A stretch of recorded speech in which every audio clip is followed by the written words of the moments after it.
No, no, no, no, no. Don't scroll by. Don't scroll by. Come on. Stay here. Stay here. Come on. Stay here. Come on. Stay. Stay, stay, stay. This may be something that may be very different for you.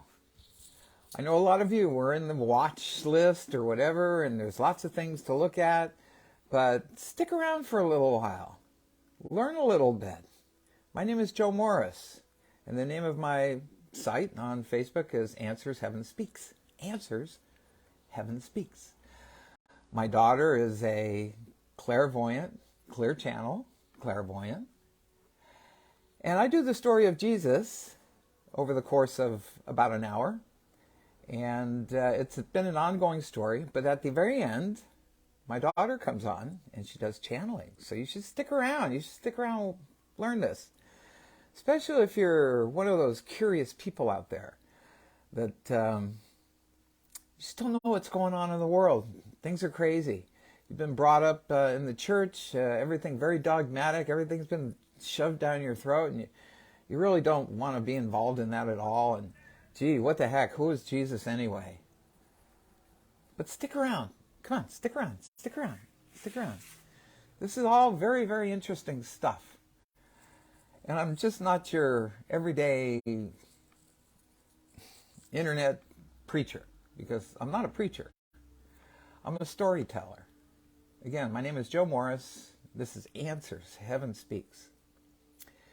What we've been doing since May is we've been bringing the story of Jesus, yes, Jesus, from the Urantia book, not from the Bible, from the Urantia book. And occasionally we will get in. We will bring in the Bible, and we'll bring things in, certain things, when they fit into the story.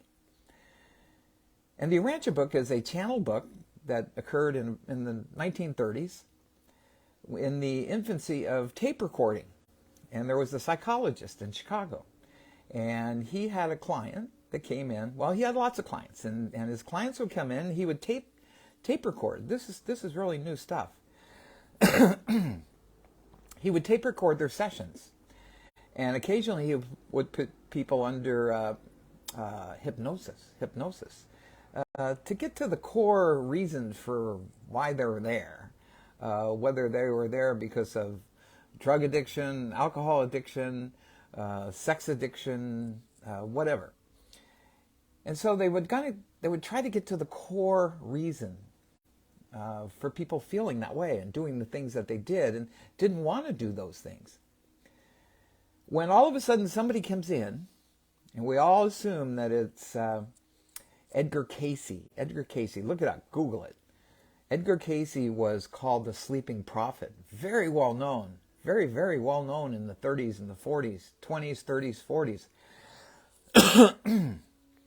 And he used to make predictions, prognostications. And many, many, many of them came true. Many, many came true. And there are volumes and volumes and volumes of books on Edgar Cayce. So anyway, this guy comes into this session with the psychologist, and we assume that it's Edgar Cayce. And he doesn't start talking about sex addiction or alcoholism or anything like that. He starts talking about this great story, an amazing story. And it's called the Urantia story. And if you don't know what channeling is, it means somebody has the ability to talk to somebody on the other side. Interdimensional. As my daughter explains it, she moves, when she channels, she moves from our third dimension, where you are, where I am, and she goes up to the fourth dimension. And the personalities that she's talking to come down from many dimensions up above that and meet her in the fourth dimension. And so Marisa goes into somewhat of a subconscious state, and she becomes a vessel. They use her mouth, they use her brain, but she tries not to get her brain involved. And what it's almost like is as if she has an earpiece in her ear, and somebody up there is talking to her, and she just is repeating.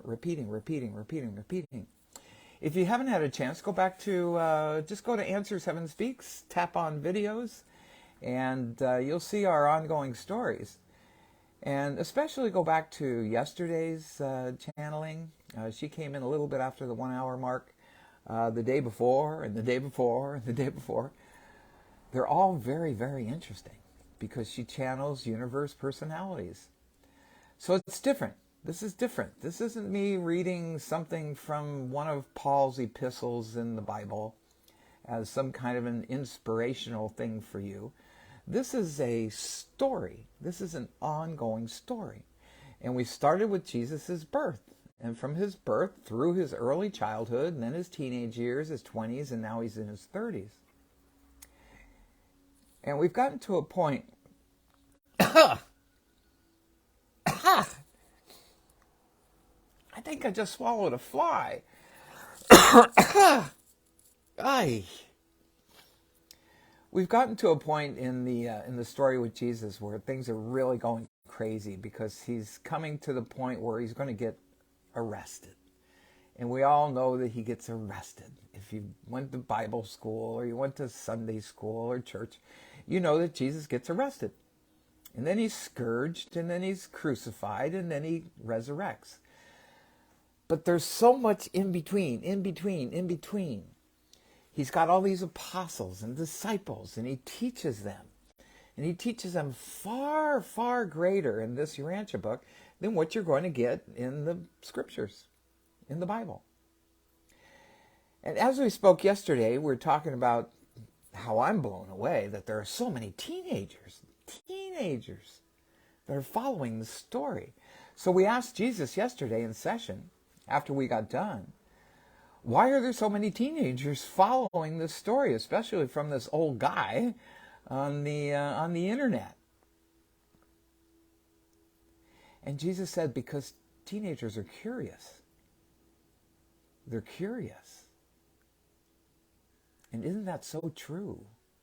I mean, we have a lot of people in all the different age groups that are following this story right now. A lot of people. But the majority are teenagers watching this.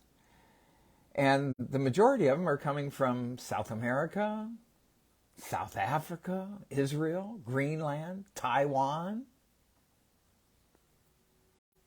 Australia, United States.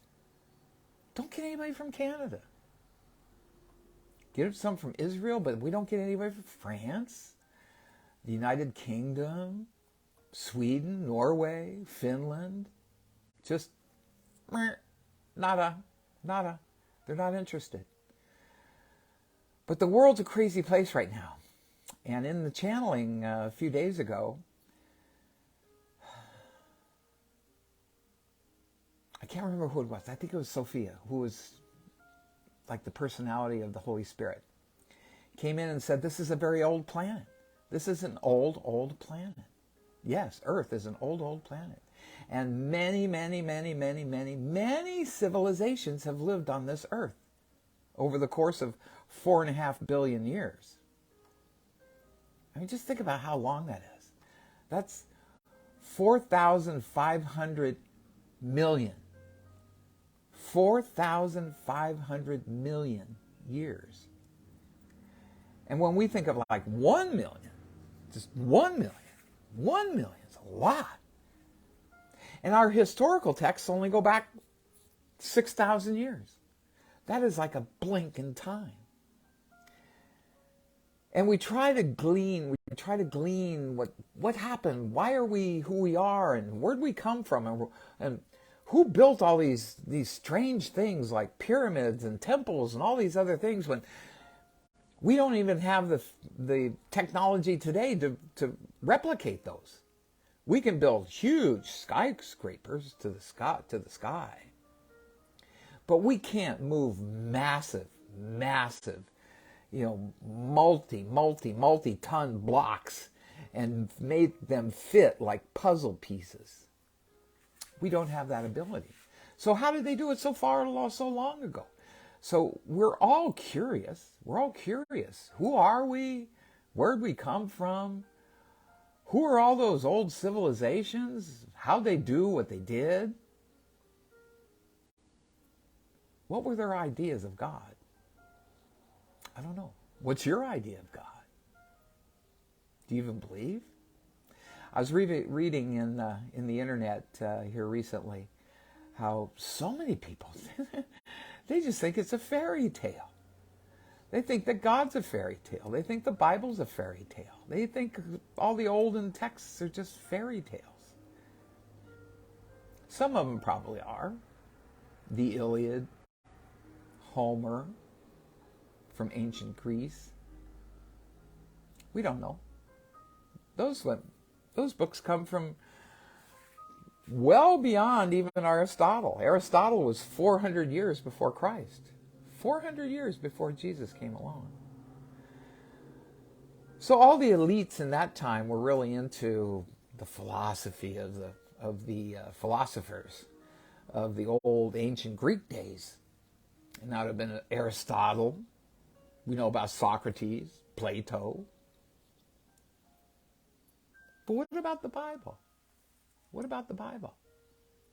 The Bible is a historical text. It was written by men. And strange things happened. Strange things happened in the Bible. I mean, seriously, how did Joshua, in the book of Exodus, how did he go into Jericho and sound trumpets to make the walls fall down? Did that really happen? Because at the same time, he stopped the sun for 3 days. It's in the Bible. Is it true? How do you stop the sun? And then there's just all these old myths and stories from around the globe, from different, like in the Pacific. You know, there are groups of people that live on islands and things. And at the time of Joshua, which would have been, about 1,500 years, almost 2,000 years? Moses was about 1,700 years before Jesus. And so about 1,700 years before Jesus. Joshua stopped the sun. But there are myths from all these Polynesian groups of people that it was nighttime for 3 days. How did that happen? I mean, seriously, how did that happen? Now, if you really want to know, and you really want to get into something really kind of strange, Albert Einstein had a very good friend, and his name was Immanuel Velikovsky. Velikovsky. That's with a V. Velikovsky. And he wrote a few books. One of them was Earth in Upheaval. And he shows how one of the moons of Jupiter, only, 3,700 years ago? 3,500 years ago, whatever, got spun off by a comet. A comet came and took one of the moons of Jupiter and took it, threw it out of its orbit around Jupiter, and threw it into the solar system. And as this moon passed on by Mars, Mars was destroyed. As it continued on and came close to Earth, it got caught into the gravity of Earth, but as it was moving, it was pulling the Earth, and the Earth got tilted over. According to Velikovsky, it got tilted over on its axis. Antarctica became the Arctic, and the Arctic became the Antarctica. At that time, our year was actually about 360 days. And because of the little push, we became elliptical around the sun instead of perfectly circular. And so we ended up taking a little bit more, like 5¼ days more, to get around the sun. But it also put us on a tilt, put us on an axis. And so all the seasons changed, everything changed all over the world. We had like a little mini ice age that occurred, just crazy things. Rocks have reverse polarity. why did in the Iliad and Homer, whatever, why did the gods fight in the sky? They looked into the sky and they said, well, Mars is fighting with whatever. Going back just a half a second, that moon eventually became Venus, a new planet in our solar system. Because up until that time, Venus had never been recorded. Nobody had ever recorded Venus. And then all of a sudden, Venus appears. And it becomes a planet between us and, Mercury? Is it true? I don't know. Is it true? A lot of scientists can look at the book, and this was a very good friend of Albert Einstein's as well. In fact, Albert Einstein had not the Earth in upheaval, but there was one previous to that. Ages in Chaos, Earth in Upheaval, and I can't remember the third one. There's three texts, actually several by Velikovsky. But those first three, those were all published in the 1950s, and theologians and all these other people just called him a heretic and said, nah, that's not true. And it wasn't until the 20-teens that all of a sudden scientists were going, gee, you know what? I think some of these theories of Velikovsky might be true. As science advances, we learn new things. Science is never settled. And if you're a young person, people tell you, the science is settled. Well, just believe that they're lying to you, because science is never settled. Science is never, ever, ever settled. Science is science because we keep questioning. You question, you question, you question, you question. So anyway, we're into this story of Jesus, and from this Urantia book that was channeled in the 1930s, eventually is put into a book form in the 1950s. And the story is fascinating. It's absolutely fascinating. Jesus grew up just like you and I. He grew up as a child. He went to school. He had friends. He played. He did things. He wasn't performing any miracles or anything like that when he was a child. But, his mother had been visited. From who we now know, Gabriel is the number 2 in command. Because we have since learned that our entire universe, first off, there are over 35,000 universes. Universes, not galaxies, but 35,000 universes. And each universe has billions of galaxies. And we live in one. And it would take forever to get from one side of it to the other. Yet, that person, that entity was Michael, which is Michael, is a clone.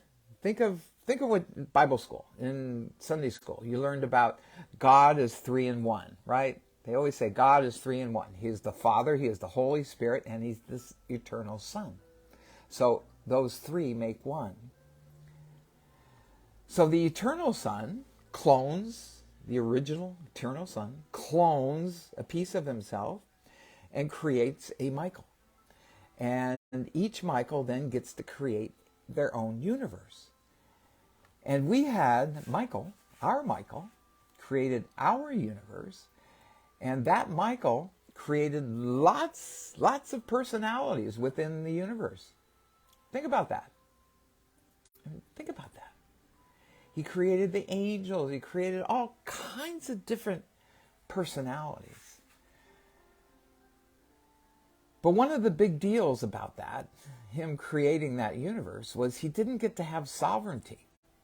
He couldn't call it his own until he lived the lives of his created personalities. So about 1 billion years ago, this earth was created about 4.5 billion years ago. How old is our universe? Our universe is technically, according to our scientists, is something like, 7.5 billion years? Something like that. I might be wrong about that. Check that. Google it.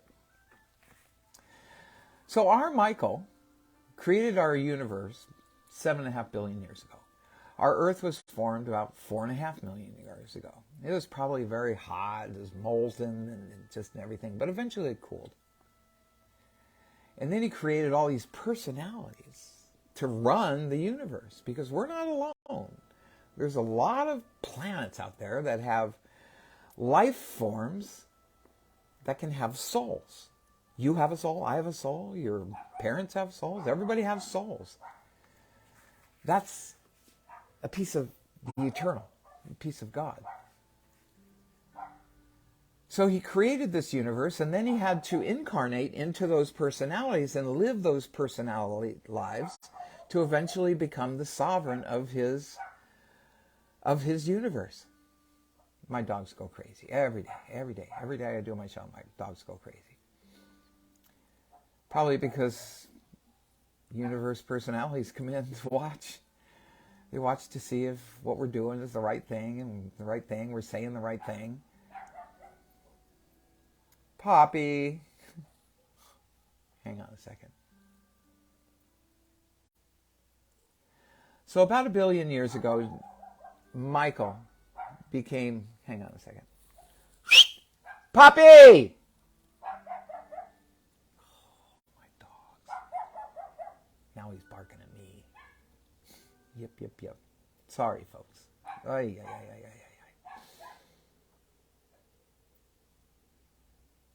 See if you'll shut up. A dog must have walked by. So about 1 billion years ago, Michael became one of what's called a Melchizedek.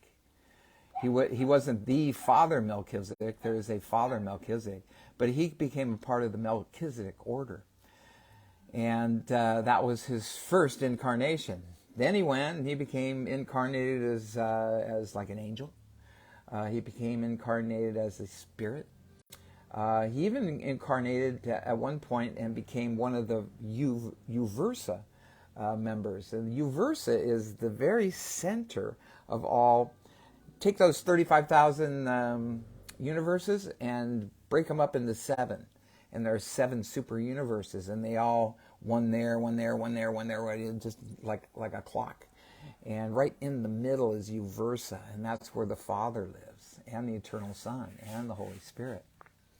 But they have the Ancients of Days, which is like a supreme council, like a supreme court. And they got all kinds of stuff going on up there that we don't really understand. And it's so multidimensional and so far beyond our third-dimensional minds. We can only use, at best, 11% of our brain. We can't comprehend these things. We can only accept them if they're given to us and told to us in story. And so Michael became one of the Uversa councils in one of his incarnations. He became a material son. The material sons and daughters, they're creators. Think of all the fish in our sea.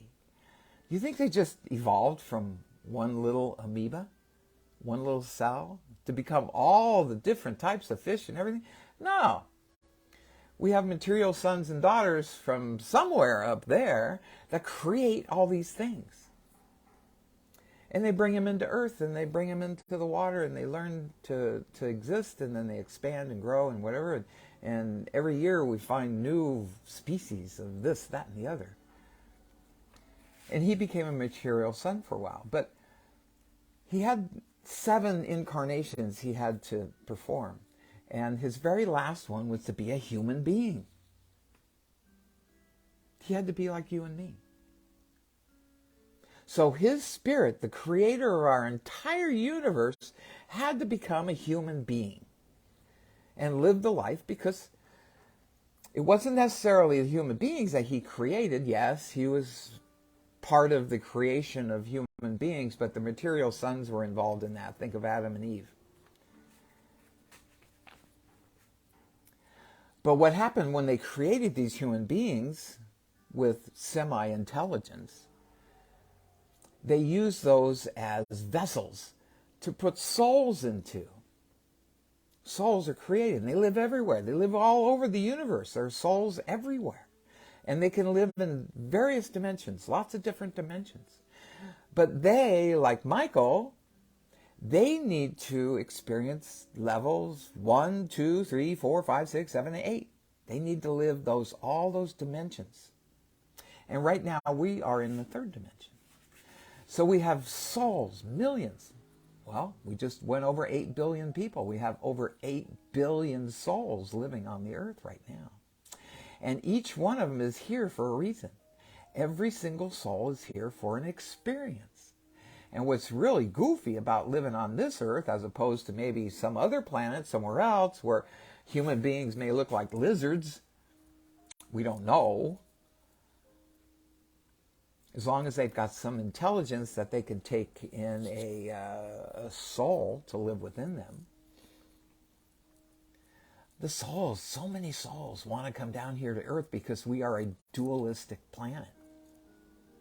It's an experimental planet. At least at this point in time. We don't know what happened millions of years ago when other civilizations were here. But it's an experimental planet because originally God had set it up. Let's just go back to Adam and Eve. Keep things simple. Let's not go back to the times of Anunnaki and people that existed on this earth well before Adam and Eve came. But let's just focus on Adam and Eve. When Adam and Eve came along, God's plan was that souls from fourth dimensional, fifth dimensional, sixth, seventh dimensional, eighth, would come in and they would create a heaven on this planet. Everything would be perfect. Everything was supposed to be perfect.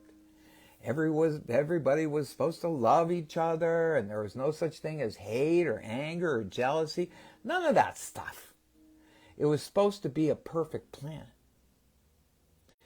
But one of the creators of souls, I don't want to get too technical, but technically what we have is we've got 12 what are called oversouls that are around the earth, that encompass the earth. And it was those 12 oversouls that create all the souls or bring in the souls from other places that they've created them, but they bring those souls in.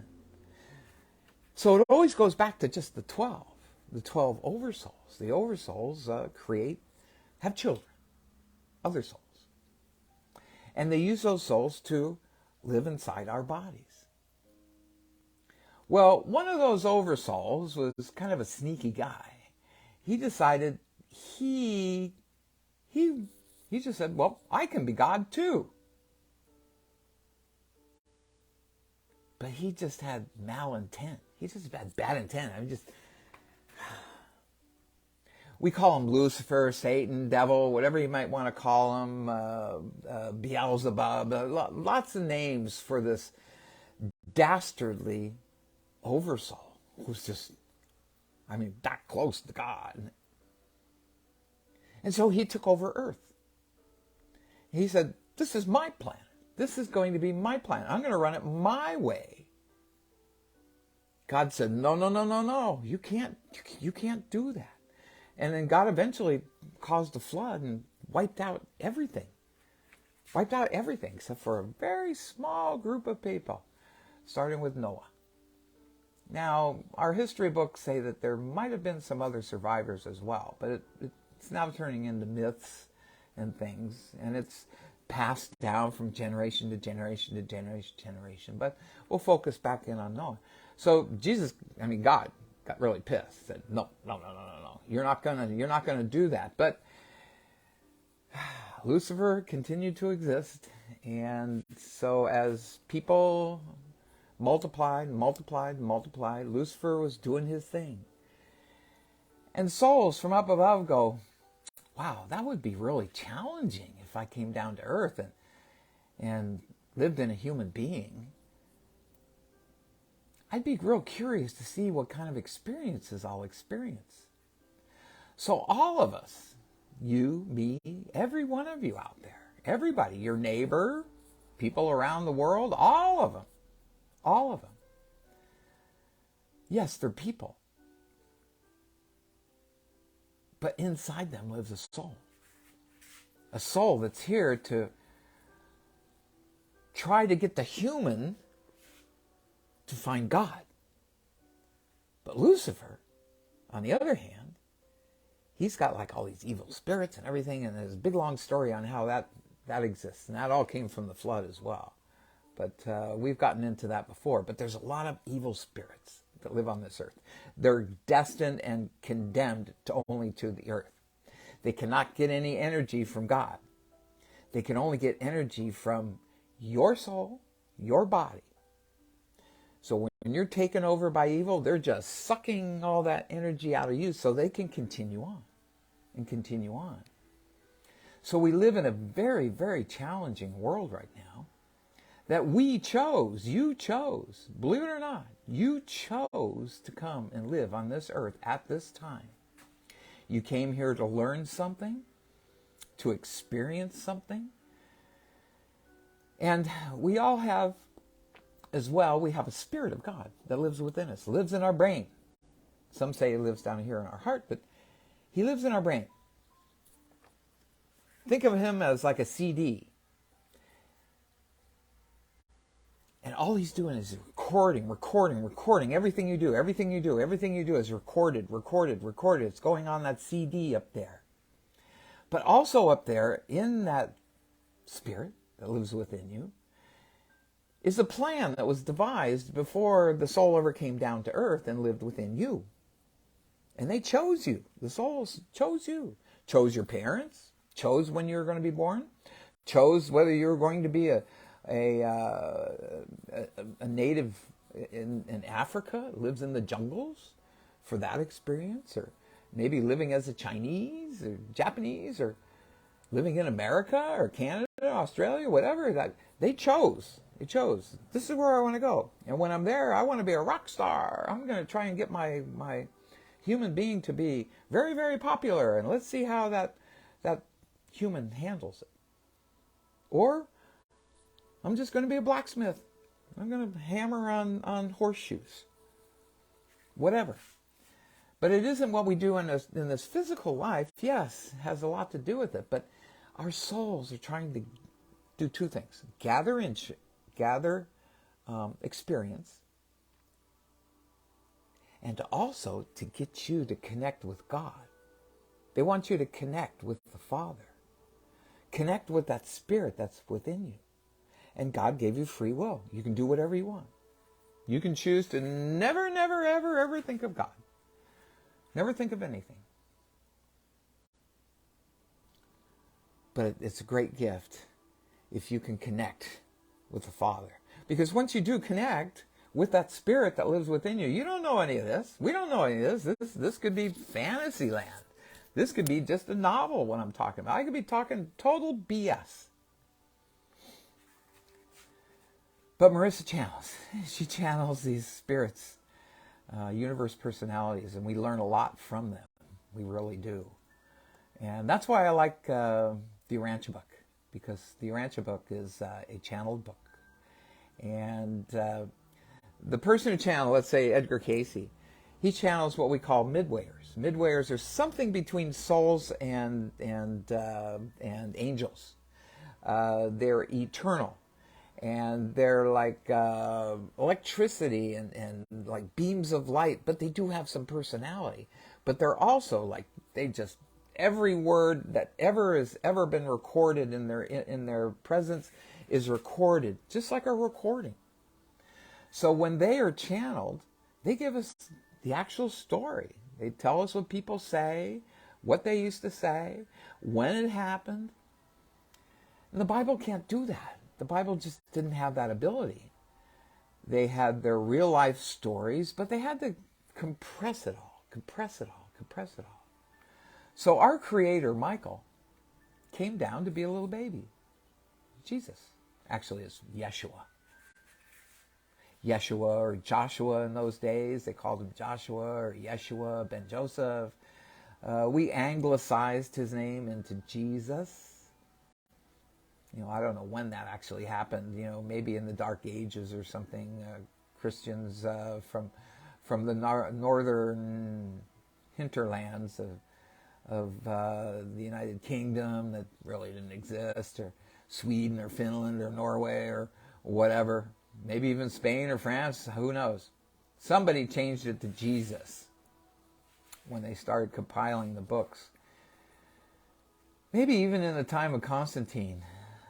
Constantine is the one who put the Bible together in about 360 AD, 360 years, about 325 years after Jesus is when our Bible came into being. They took a bunch of stories and put them together. Constantine wanted a book for his wife. His wife had become a quote-unquote Christian. And so he wanted a book for her. And so he put a council together, and they got all these different things that were written by scribes, by all these other people, and but it was all because of Jesus' time on the earth. And yes, it feels funny when you go to church and they say, "Oh, Jesus, come live in me," and you go, "What? What? How does a man, Jesus, live inside me?" Well, it's not Jesus the man, it's the Spirit. And his soul was Michael, which was from the eternal Son. And so this creator of a universe came down here as a man, had to put up with us lowly human beings. Somebody who's lived for billions and billions of years came down to live a short 33 years as a human being. So we've gone through his life. We started this about in May, and we've been going through his life. And you can find them all. All the stories are right there on Answers Heaven Speaks. And tap on videos, and you can go back. You can find out what he did when he was 13 years old. What he did when he was 18 years old. When he did was he 25. When he was 8. Whatever. I mean, we've gone through it all. And now he knew his time was coming. His time was coming in about AD 27, somewhere in that point. In our story, we're up to AD 30. But he knew his life was something that he had to do. He had to do this.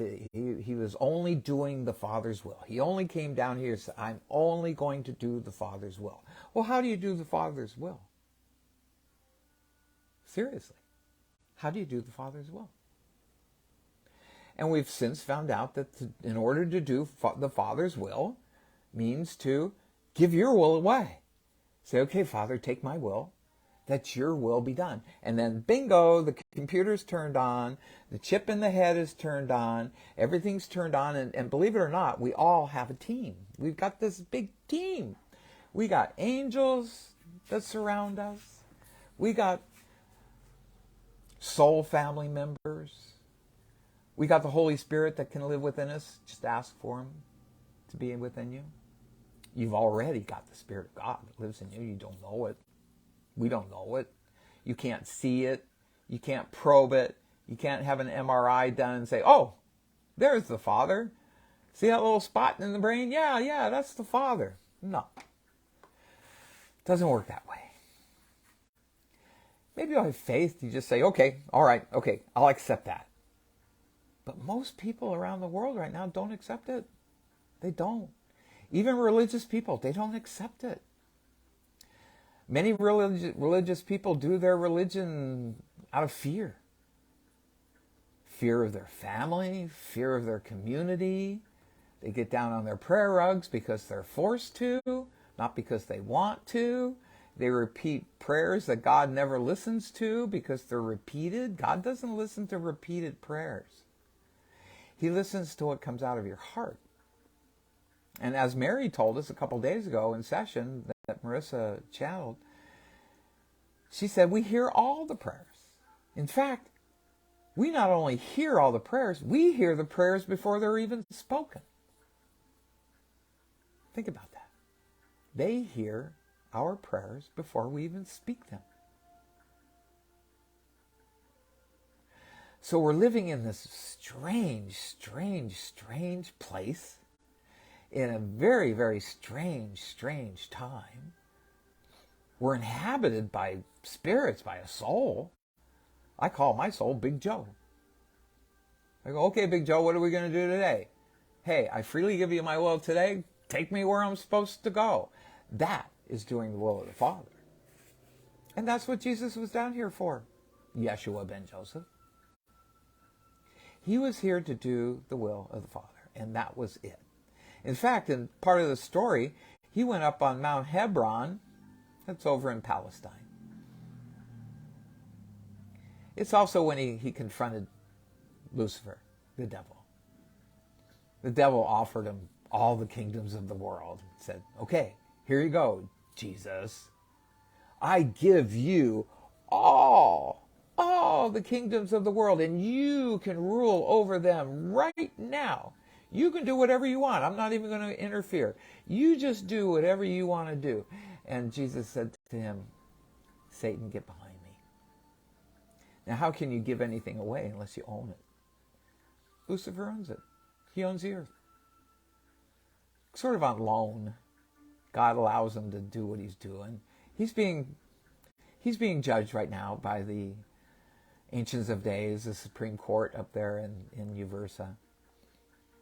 But they're not going to change things. They're just going to let this thing go. Satan's been around a long time. A lot of crazy things happening in the world all the time. Wars and all kinds of things. And greedy, terrible, evil people always trying to seek out power so they can control you. They want to control you. You look in the headlines today.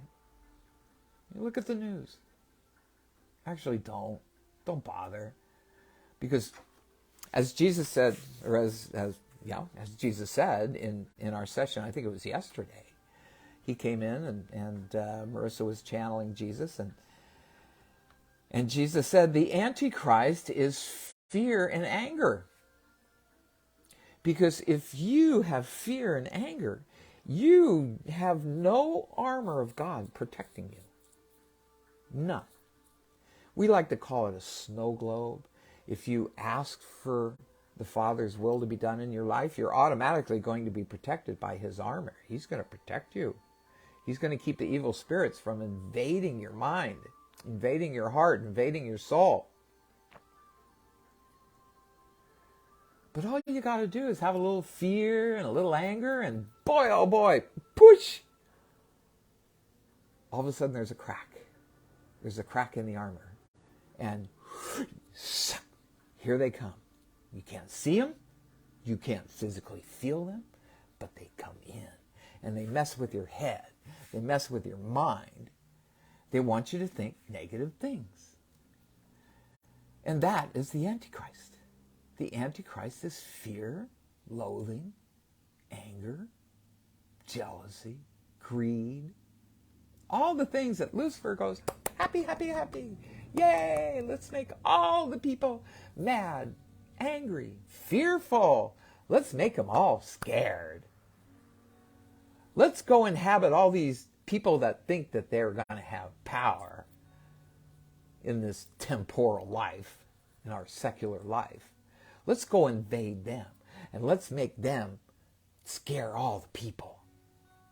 And that's what powerful, evil people do, is try to cause fear.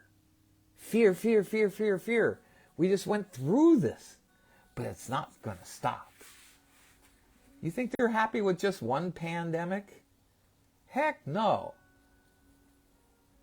They want to control every phase of your life because they like doing evil, and that's it. God created planets, or created people, good people with good souls, that created governments that allowed the people to be free. When you're free, that's what God wants you to be. Free. Free to choose. Free to choose good over evil. But to be free, not to be in bondage. So we have some countries in this world where the basis of the countries are freedom. Freedom, freedom, freedom. The people. The people control themselves. The people rule themselves. It's the people who are in charge, not the powerful elite. But the powerful elite don't want the people to be in charge. They want to be in charge. They want all the money. They want all the resources. They want everything. They want everything you have. And so to get you out of that pleasureful feeling of being filled with the Spirit of God, Spirit of Jesus, Spirit of Yeshua, Spirit of Christ, they want you to be scared. Scared. So watch the news. The news is all part of it. All the news is part of it. All the governments are part of it. They want you afraid. They want you scared, fearful, so that they can control you. But take control of your life. You can very easily take control of your life by doing just what Jesus has been coming in and teaching. He's been teaching it to his apostles and all his disciples, and they're going around and they're ministering to people all around Palestine. Yes, Jesus traveled, for those of you who are curious. Yes, he went all the way up to Rome. He went all the way to India. He used to work on caravans. There are two. First one, he traveled as a tutor for the son of the owner of the caravan. But the second time, he was in charge. He was given the caravan by a very wealthy guy. Said, will you handle my caravan for the next 2 years? And we covered that. We went over that.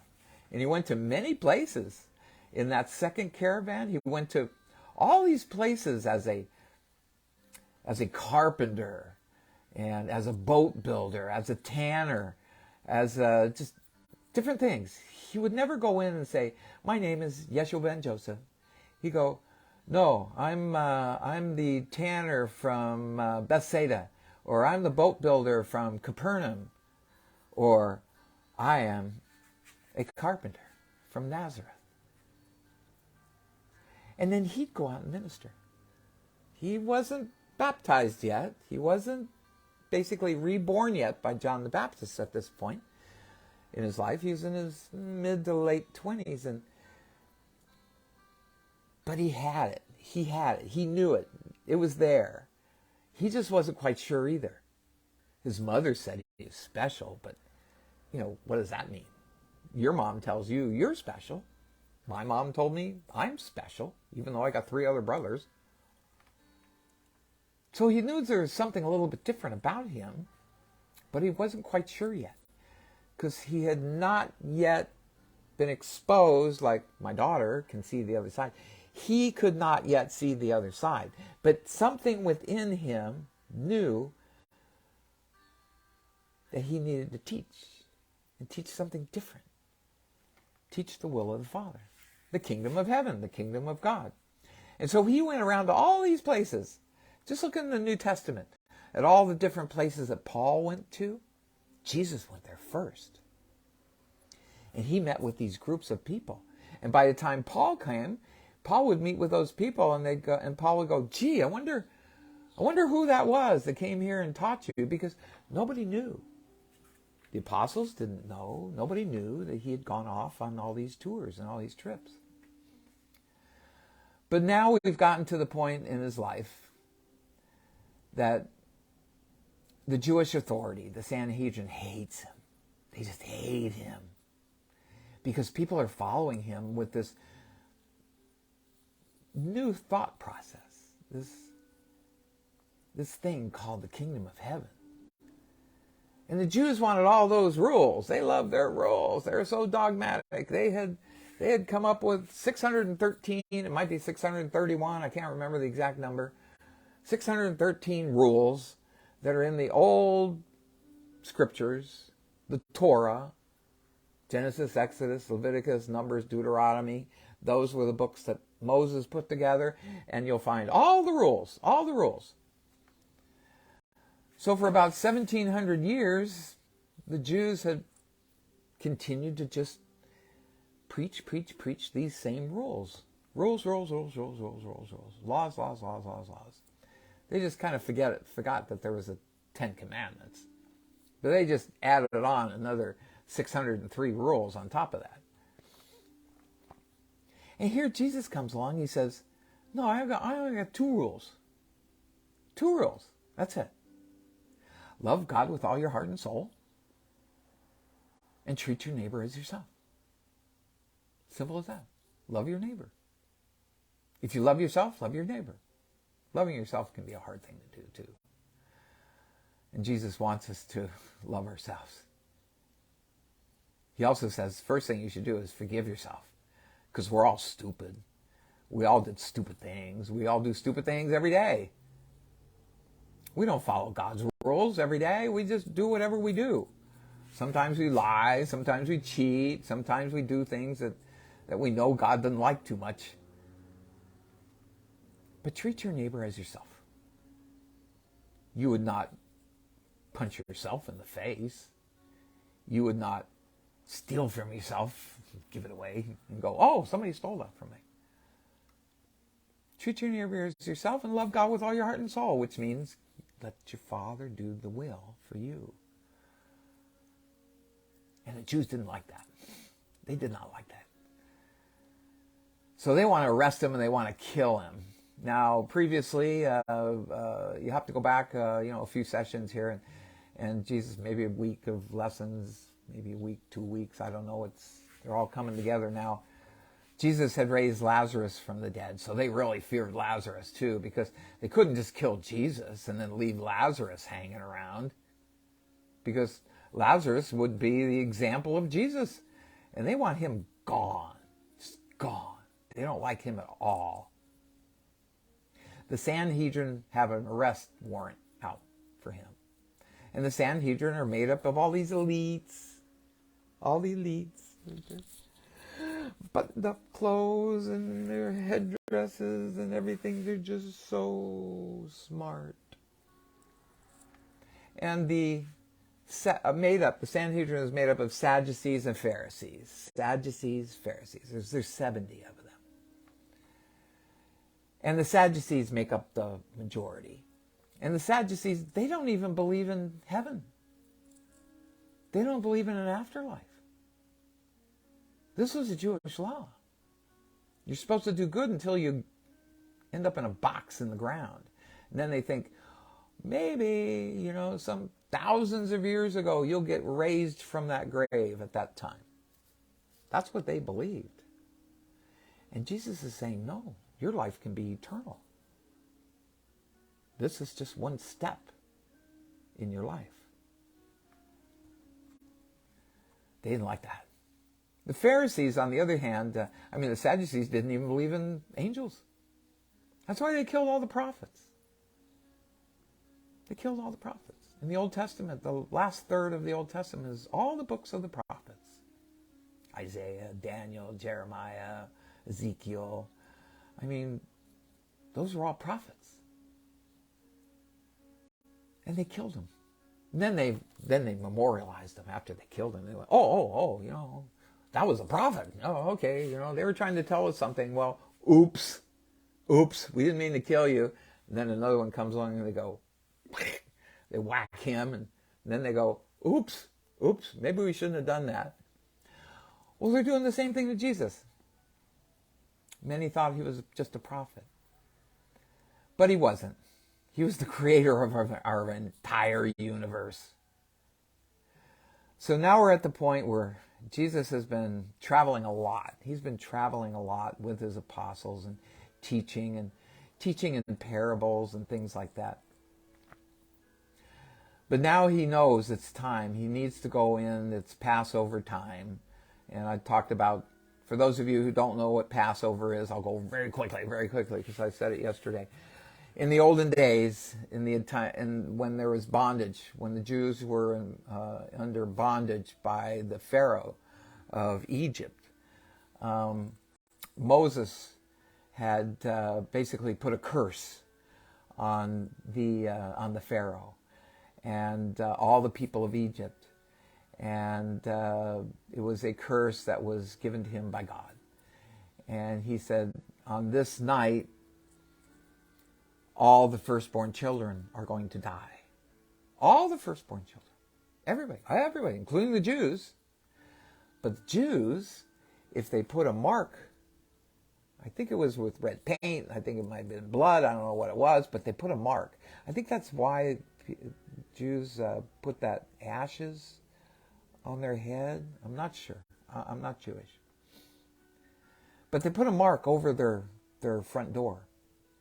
And when the angel of death came in that night, he took all the firstborn, killed them all, including the Pharaoh's first child, his oldest son, was killed, died. They all got sick, died. But those who put the mark above their door, the angel of death, passed over. So the Jews celebrate Passover. And it's a big deal. It's a really big deal. Every year, early part of April, kind of starting in the middle of March through the end of March, and then the actual Passover week takes place in April. And it's Passover time. The angel of death is calling for Jesus. He knows he has to die. He's told all of his apostles, I'm going to die, and I'm not going to be your Messiah. I am not going to be the Messiah. I'm not going to sit on David's throne. It's not going to happen. But I'm not only going to die, but I'm going to resurrect. I'm going to come back. So the apostles accepted that. They said, okay, all right, you're going to die. We don't want you to die, but you're going to die. But when you resurrect and come back, that's the second coming of you. So then you're going to be David and you're going to be on the throne. They just couldn't get it. They just couldn't get it. What Jesus was trying to tell us was that there's life eternal after this. There's something far greater than what we're living on right now. We're living in a video game. We're living in a movie. Your soul sits up there with the little controller. But unless you give your will over to the Father, your soul is stuck. He can use angels, kind of guide you a little bit sometimes, cause you to forget your keys, and then you go get your keys and you go about your day. But if you had not forgotten your keys, you would have been hit by a bus. They know those kind of things that are going to happen. So they do help you, even though you don't know that it's happening. But they can't do everything, because they really know God, our spirits, our soul, everything. They know that we have to give this up. We have to freely give it up and say, okay, you guide me today. Maybe something good will happen. Maybe something bad will happen. I don't know, but it's probably for my highest and best, whatever happens. So Jesus is around. He's teaching all these, and he's now come down. He's traveled all the way from Galilee up there, the Sea of Galilee, up in the north of Palestine, down through all the various cities and everything, and they've had encampments and all these other things, and now he's heading into Jerusalem, and they just can't believe it. And he's got pilgrims everywhere. They're coming to see him. You know what? I'm not even going to be able to read a single thing today. I've been babbling for an hour. I am so sorry. Oh my gosh. I guess we're going to have to get into Jesus challenging the master's authority. That will come tomorrow. So really what I'd like to do is see if Marisa's on her way in. And I don't know, today's probably a very busy day. I mean, Thanksgiving's what, tomorrow? Tomorrow's Thanksgiving? Not down here in Mexico. I live in Mexico about, I don't know. I don't even know exactly how far it is. It's like 1,100, 1,200 miles below the border from Tijuana. I live on the mainland, and it's I love it. Muy tranquilo, muy tranquilo. It's very peaceful, very calm here. Yeah, every once in a while something goofy happens. These goofy Mexicans down here, they ride around on motorcycles without helmets on, and they cut corners and whack. Dead. I mean, just, I tell you, some of these people down here just have a death wish. They just take so many risks. I mean, it's just crazy. It's not like the United States. You see a pickup truck go by and the whole family's in the back. There's like 15 people in the back of a pickup truck. It's just different. It's just different down here. Life is free. People are free. The government doesn't come in and tell you what to do. A little bit. They made us wear masks, during the pandemic, and kind of locked us down for a little while. They kind of copied the United States. But it's peaceful down here. It's really peaceful. There are places all over the world that are peaceful. Maybe right there in your own hometown, it might be very peaceful. But we find our peace wherever we can find it. And I happen to find it way down here. And I got a lovely lady that I call my wife. And we have a now 8-year-old child. 8 years old. I'm 73. I got an 8-year-old. I also have a 28-year-old granddaughter. And a 52-year-old daughter. And a 44-year-old daughter. And a 40-year-old son. So I got the whole gambit covered. But I found my peace down here. You can find your peace wherever. But I think you can find your peace really when you bring God into your heart. That's it. I can't believe it. Can't even get into the story today. I just babbled and babbled and babbled, and my dogs are barking, barking, barking, barking. Listen to them. There's a dog outside my gate. Just torturing my little puppies. I'm sorry about that. Hang on. Poppy! Poppy! No. Star!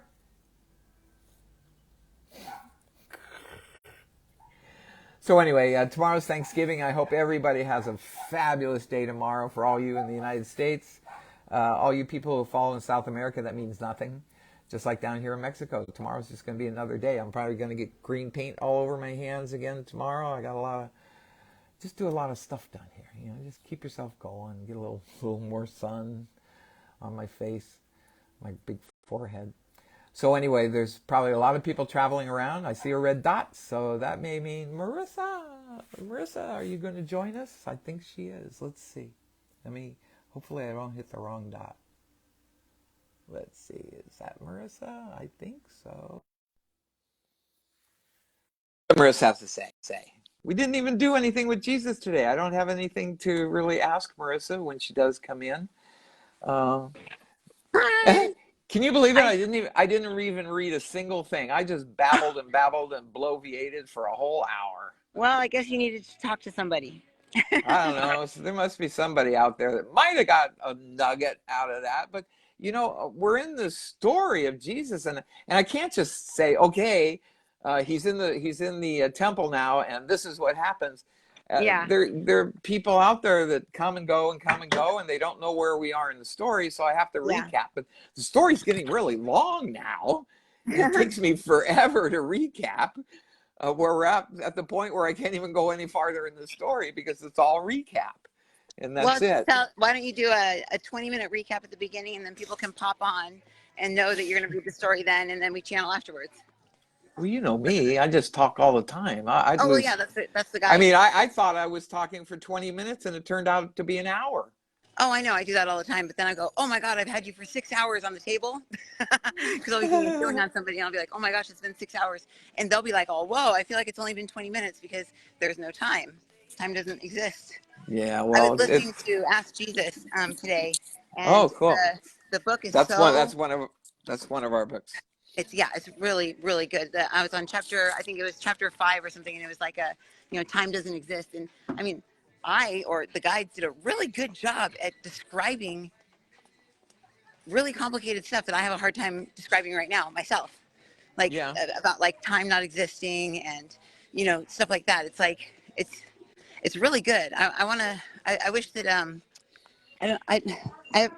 you did the conversations with Christ last time you were here, right? The audio, but that's completely different than Ask Jesus, right? Well, we had the book Ask Jesus, and then what I did was I took the book Ask Jesus, and I took a lot of our conversations out, Joe, Marisa, and I put them into I kind of compiled it into a narrative about what we were talking about, and then that would lead into the channeling. And then I also added 2 different sections to the book. I took specifically the 18 21st century parables that we had gotten from Jesus, and that kind of opens up the book, I think. And And Then then that's at what the you were reading in the beginning is the parables. I was just like, wow, these are really, really good. I don't remember you yeah, channeling these. yeah, those are the parables. And then at the very end of the book, remember Bill Gladstone told me to do these 21-day cards. Yeah. And so I ended up doing 3 sets of 21-day cards that, you just read it each So day, much read a work for card or nothing. whatever. So I added that to Conversations with Jesus. So the Conversations with Jesus book is more expansive than the Ask Jesus book. Oh, I thought it was Conversations with Christ. Okay, so Conversations with Jesus. Might be Conversation with Christ. I don't know why. We're gonna do a little Black Friday like bundle thing with like all of our books and a bunch of meditations and the audios. Put them all together for like $50 or something. It's gonna be like everything that we have and that little Good. workbook that we made and everything. So we're trying to put that together right now, and I'm getting ready to go over and teach a class right now. Oh my But God, that's right. It's Wednesday. Oh my God, yeah, that's you look who's teach a here. class. Oh my gosh, who's I with just you? I just picture him from the Poochie. oncology bed. Oh, Poochie, Poochie, is that Poochie, Papa? Is that Papa? Poochie, Poochie, She's looking at me like I hear a voice that I recognize, but I just don't know. Got Poochie. lumps right here. See, I had to sign for a Oh, $1,200 bill today. I was like, oh, oh, it's every oh week. God. It's very Oh, expensive, but you know what? The dogs are priceless. They're priceless. yeah, Can you they see the are. video that I tagged for you that you were holding Max in the video? It came up What's as a that? memory. It came up as a memory, a video of you and Max, from like about 7 or 8 months Oh ago. yeah, no, it was in 2019, and a little tear came in my eye to see poor little Max there. I was like, oh my God, Max is I Papa's love protein. that dog. I I loved know, him. Max. But they don't live forever, unfortunately, and they do pass on, and everybody feels that way about their animals. They Peter says they all, don't pass on, but okay, Peter. Then let me ask you this, Peter. While I'm at a red light, um, if animals don't, if animals are fourth dimensional, and we're fourth dimensional on some level, do we stay with our pet when they pass, or do they go somewhere, or like he says they go somewhere. He says haven't you heard of the Rainbow Bridge? That's like something that you tell little kids, right? They go over the Rainbow Bridge, and he goes the Rainbow Bridge. He says they go and they discard all of the, oh my gosh, he says when a pet dies, it's much like Christ. Christ died for the world's sins, just like many animals will die for their owner's sins. Animals wow. can actually live forever because they're spirits, and they're just Mm, they materialize down here. This is why they sleep so much, because it recharges their energy, and they don't have egos, so they don't hang on to like all, oh, I'm gonna resent him, I'm gonna hang on to this, and oh gosh, I'm gonna. They don't have like memory like that. They have instinct where they protect themselves and keep themselves safe in a sense, but like, oh, I'm not going to go in the car this time because last time I went to the vet. They get nervous, but it's not like resentment that they're holding. But Peter says what kills human beings is resentment. mm. Resentment kills human beings, and in that, he says animals alleviate the resentment. They take away the resentment. So you think of those grumpy old guys that are like hate everybody, and then they get around their dog and they're like letting their dog lick their mouth, and they're like, oh, Yeah, and they're like laughing. It's like, yeah. man, I've never seen that guy smile, but then they have their dog and they're smiling. So they're saying that that the pets are actually beings. They're not just like a piece of us. But that he says, I said, well, aren't they like a collective? Like all dogs have the same group consciousness? He goes, no. He says, don't say that to a dog, because like cows, all cows have the same collective consciousness on some level, and their soul just goes back to the group. And he says, no, dogs have a special type of soul. They're called elemental souls. So there's elementals that are evolving and ascending through their chakras in a sense, doing a service to another soul. And after they've done that service and they've learned how to release energy and take on like pain and suffering and then release it into the earth or give it back to the Father, give it back to the heavens, then they are able to go and become like a baby soul. Wait, so we really have been animals in the past? Some people are like, oh, I used to be a wolf. I'm like, no, you didn't. Or I used to be a horse. It's like, no, you didn't. That he's saying that yes, on some level, our elemental, our human body, is inhabited by an elemental spirit from the ages of 7 to 14. So from like 7 to 14, we have an elemental spirit that's trying to evolve, just like our Christ soul is trying to evolve that we get when we're 14, that we have between 1 to 7. Oh my God, that's crazy. So we switch from being a Christ being, we turn into an animal, or we have like an animal elemental soul because they know how to release pain and suffering. They don't hang on to stuff. If you think about 7 to 14-year-olds, don't necessarily hold too many grudges. I mean, that starts when you're a teenager. When you're younger, Yeah, I you think forgive your so. parents for everything. You're like, oh, okay, you're not going to do it again. Okay, I believe you. I mean, if there's trauma, obviously, we start to do that. But oh my gosh, so Poochie, so are you a piece of my soul? She says, yeah. I could imagine my soul saying, you know what? I wonder what it would be like if I lived as a whale. That's what Marla used to think she was. She used to say that when we do meditations and we did past life regression, she'd end up being a whale shark Yeah, every time. because I She'd end mean, up being if a whale the shark. souls are just going to progress anyway, why not give it a shot? Why not give it a Yeah, shot and come down as a different kind of mammal and see what it's like? Heck, I think dolphins and whales have more brain capacity than we do. that's true. Wait, let me see. So has everybody been like a whale or a dolphin? Okay, so Peter says whales and dolphins are there's the feline souls, and the feline souls, those are the cats, are very highly revered for the power that they can do mind control, and that's I why believe that. the I'm thinking about Stevie going Wah! Every time we The would cats. channel cats. Yeah, but they do kind of control their owners. But that's why they were worshipped in Egypt. It wasn't necessarily the cats; it was the ability of the souls that lived in cats. They believed that could shape shift, and they could take on energy. They could control people. They could have power, and they were like regal. And that was a lot on the soul level. Peter says. He says they didn't just worship a house cat; they were worshiping the soul. Peter's sitting there laying on his back, kicking his legs and his feet in the air like he's kicking like a little pom pom, like pretending like he's like, no, they didn't worship something that did this, and he's kicking like a little cat toy in the air with a feather on it. He goes, no, no. But that's interesting. He says there's also a planet where the animals that come down is like service to souls, beings.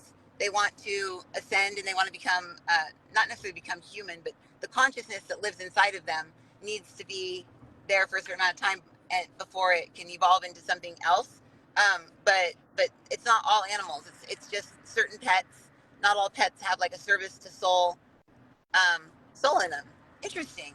So some cats and some dogs that you have, it's like you don't connect with them as much. They may not be doing an ascension cycle. They may just be here to be a cat. Huh. Explain who Peter is for those who are watching for the first So time. Peter is I think he says that I'm his shadow. I say no, you're my shadow. But he's one of my guides, one of our guides, and he Bible, and they make him sound so stuffy in the Bible, I think, or kind of like an idiot. He says, "Hey, watch it." He wrote. Didn't he write books in the Bible? He wrote books in the Bible, but Yeah, he he's did. just a smarty First pants. and second. Yeah, first and second Peter are they're good books. No personality in them at all. Yeah, he's full of personality. Just They teachings, robbed him. teachings of Jesus. Yeah, he literally has like the biggest personality in the world, and he's my personal peanut gallery. Like 24/7, I can hear him, and like I'll be sitting there talking to somebody, and all of a sudden I'll hear like, and he'll say something, I'll be like, I'll laugh because I can hear him or I can see him, but he always has some sort of smart alecky comment to make. Um, oh my Well, gosh, at least you don't walk up and down streets talking to him yeah, that's true. like. Yeah, I feel bad for those people, you know. And Encinitas, you see them all the time. Oh yeah, like that lady that Uh, we met. Remember, she said that Jack was going to come take over the earth, yeah, and she was talking that about all was the in Las Vegas. yeah, yeah. Those people are actually seeing beings, but they may not be seeing beings of the highest caliber. I mean, I don't, I think anyone who's schizophrenic is just seeing the energy waves around them and the frequencies around them. But I don't think they're crazy. I think that they think they're crazy, so then they get put on medication and they get made crazier, because they think they're crazy. But I could very well probably be diagnosed with multiple personalities. Probably, But probably. I have, and another thing that we talked about in Ask Jesus, I think, was about the discernment. We were talking about discernment and how Uh-huh. important discernment is, and if you're hearing something, don't just be like, oh, woohoo, I'm hearing something. It's like, big deal, you're hearing something great. It could be anything, but you need to make sure that you pull it into your heart and make sure that it's something that's valid and true to you before you even spit it out of your mouth. I thought that was kind of cool too. So Cool. yeah. Tonight at meditation, I'm pulling up to work right now. I can't believe you didn't read through anything. I heard you reading some stuff. I was on there for about 25 minutes listening. No, no, I didn't read a single thing. I'm looking at it right now. It's chapter 2 of paper 173, challenging the master's authority. I didn't even get Peter past the said they did that on headline. purpose. Peter said they did it on purpose. Why'd they do Because, that? well, there's going to be a lot of people that missed today, and then there's not very many people that will go back and watch old shows. That's right. So That's right. one thing Peop- that we can do in the future is we can timestamp the videos after the fact and say, like, it from like 20 minutes to 42 minutes we're reading, and then channelings at this time or whatever. So people that want to just beep in, listen to the reading and not hear the talking or whatever, they can do that. And people that want to hear the talking, they can listen to the whole thing. That's one thing that people enjoy about when I do that on my classes, because they're like, oh, I can just fast forward right to the reading. But yeah, they're saying that not a lot of people are going to see the show tonight, but at the same time, a lot more people are going to see it tomorrow because everyone's going to be sitting on their computer at home. Oh, that's true. Yeah, I was going to ask you, should we still do a I think segment so. tomorrow? Yeah, absolutely. I mean, we're just going to be sitting around feeling fat all day. I mean, at least I am. What time are you guys going to be eating tomorrow? I'm not sure. I'll check with Mama, and then I'll text you and let you know. I don't want you to have to get up from the Thanksgiving meal to no. just We come could do do it like my around thing. 2 or something like that. If we're we could do it a little bit earlier. I'll text you, and then we'll announce it on here, guys. Anyone that's watching this, we'll announce it. Most people eat around 3 o'clock. Oh, okay. Between 2 and 3 o'clock. There's So football games, and the World Cup is going right now, so a lot of people around the world are watching the World Cup. Anya may be But with me. Anya's gonna be here in town, so Anya may be with me when I do the show. She'll want to do it with me. Oh, okay. Our Well, let's 7, just keep it 7. at the regular time, and Okay. let me know if for any reason you can't make it, because Okay. it's not Thanksgiving down here. It's just another Yeah. day. And And I it's was not saying Thanksgiving in any other country either. I always have wet hair because I always hop in the shower right before my show because I work all day. And today I got oil-based paint, green oil-based paint all over my hands. Oh my gosh. And I was thinking it was water-based paint. So I just pushed the brush in there and I went and took a shower, and doggone, I couldn't get that doggone stuff off. I Oh my couldn't wash, you can't just wash off oil-based paint. You need thinner, you need what was it, paint thinner to get it off. Yeah. So anyway, now I've got pretty close to green fingernails. Oh, there you go. But anyway, no, I'm gonna go back. I just I enjoy that. Doing my work around the house. I like doing that, and I got a lot of painting I got to do. We're rebuilding 3 new bedrooms in the garage, and I'm gonna end up having to paint all those bedrooms too. Wow. And so that's kind of my job. That's what I like doing, is painting up and down a ladder, up and down, up and down, up and down. But Okay. anyway, so I'm just going to do my normal thing tomorrow, and then Okay. Well, I'll try and I'll pop do. on. Anya's coming to town. Joshua's going to be here. Look who's getting a sound healing session right now. I'm going to do a sound healing Who? on Poochie. So Oh, this Poochie. you plug in the microphone or the headphones into this thing, and this has 4 half speakers inside of it. So it goes boom, and then the Wow. So it's for healing. And then I have my bowls and stuff here. So I'm going to do a sound healing on Poochie. And then my class, Oh, if anybody good. else has a class tonight, we're going to do getting along with your family during the holidays. I'm just going to cut cords to old, talk about resentments. Peter's like, hello, back to the resentment thing. He says, don't let family kill you. Well, duh, Peter. He says, no, Duh. literally says people, because of their anger, it's something that, say, their parent or their sibling said to them like 35 years ago that the parent or sibling don't even remember. They still like get all like bothered over that, and they were seeing it through the eyes of their, say, 12-year-old or 13-year-old. They need to look it through the eyes of now and see if they're still offended, because over time we just build up these stories in our heads and we have these resentments. So tonight we're going to cut cords to old resentments that people have to their siblings and their parents and family members, and then hopefully everyone will have a peaceful Thanksgiving tomorrow, because holidays always make for little family fights. Yesterday in your channeling at the end of the show yesterday, you talked a little bit about faith and trust. And something made me forward yesterday's show to Rick Myatt. Rick is our pastor because he's got cancer. Oh no, And he he had this mole on his head or something, And so he thought he'd go check it out, and they found out it was cancerous. Oh my So gosh. he just started chemotherapy. Aw. And I'm going, oh my God, poor Rick. But I told him, hey, Rick, Did he? Jesus can heal you just like that. Yeah. But you have to have the faith. You have to have the faith first. And that's in, lessons that I've done, probably a month ago or two That was months on Ask ago. Jesus too. Yeah, it was. Mm-hmm. So, with faith, you can heal yourself. I mean, other people can heal you just if you have the belief that that person is bringing in the energy of God through them. And I just told Rick, just don't think negative. Just stay positive. Just stay positive. You're going to be fine. Peter If you says have the the key faith, is not which, healing yourself, it's getting out of your broken self. So by taking your consciousness out of your broken self, that's when you are healed, because you can perceive yourself as healed because there's no sickness in there.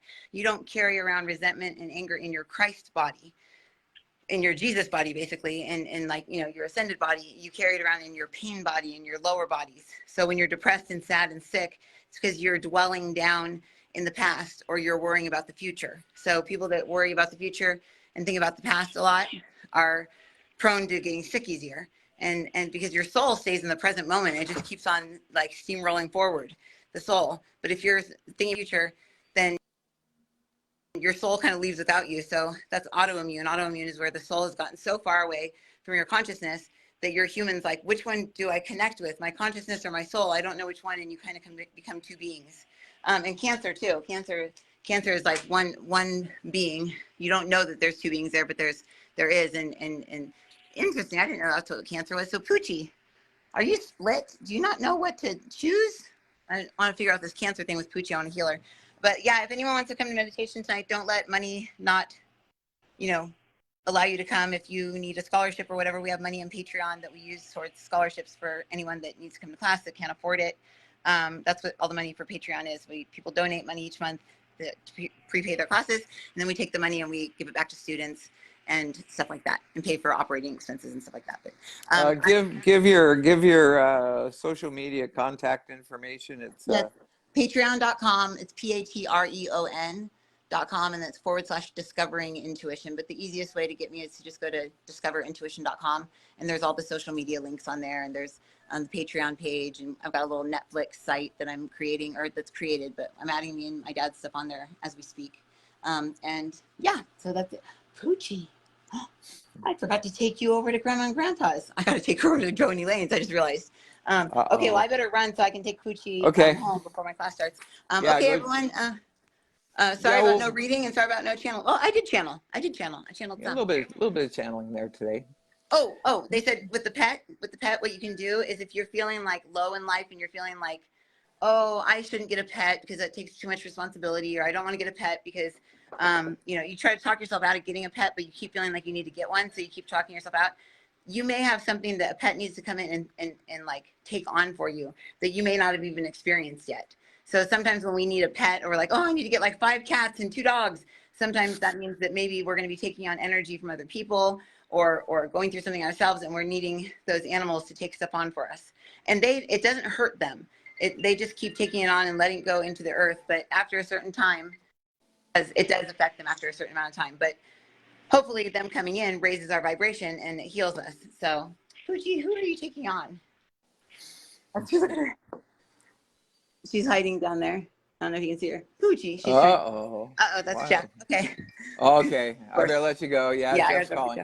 Yeah, all right, okay. well, listen, All right, bye, have a everyone. good Thanksgiving meal tomorrow, and I'll do my normal thing at my normal time, Okay. and hopefully you'll have a chance to hop in without Yep. interrupting your space with everybody else. Okay. So, yeah. Hey, Jeff, hold on a second. Okay. and have a good, and as they Love say, you, Bob. break a leg, All have a right. good class tonight.